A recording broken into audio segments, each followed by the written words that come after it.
भारत सरकार के जितने भी विशेषज्ञ थे वो मार्च में, अप्रैल में लगभग ये इंडिकेशन दे रहे थे कि मई में या जून में कोविड जैसे ही गर्मी आएगी तेजी से तो कोविड का असर कम हो जाएगा।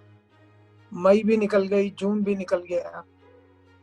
डॉक्टर वीके पॉल जो पीएम की कोविड टास्क फोर्स के हेड हैं और वैक्सीन के भी हेड हैं, उनका ये आकलन था मई के अंदर कि जून 15 तक कोविड जो है उसका असर कम होगा।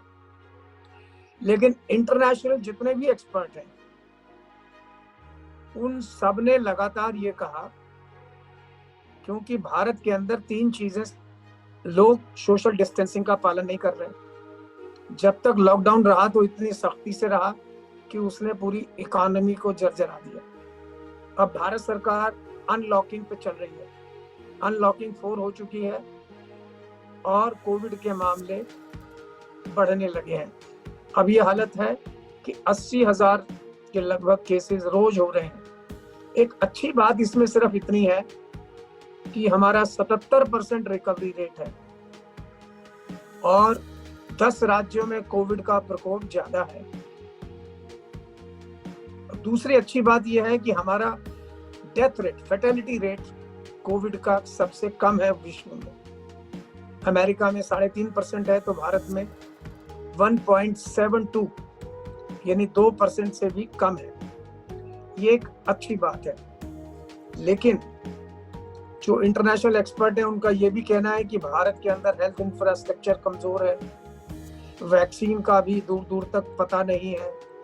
और अंतर्राष्ट्रीय एक्सपर्ट जिसमें डॉक्टर भामर मुखर्जी हैं जो मिशिगन यूनिवर्सिटी की एपिडेमियोलॉजिस्ट हैं, उन्होंने बहुत पहले ये कहा था कि अक्टूबर में आप ये सोच सकते हैं कि इंडिया का शायद पीक हो।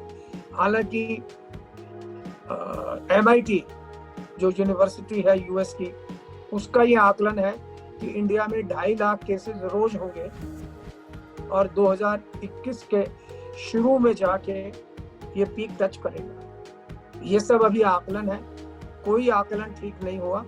हेल्थ इंफ्रास्ट्रक्चर हमने बना लिया है, पहले नहीं था। आज हालत यह है कि LNJP में कोविड के 2000 बेड के हॉस्पिटल में सिर्फ 300 पेशेंट हैं।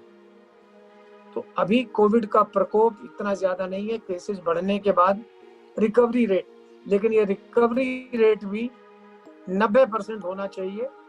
अगर 90% रिकवरी रेट होगा तो कोविड प्रकोप कम होगा।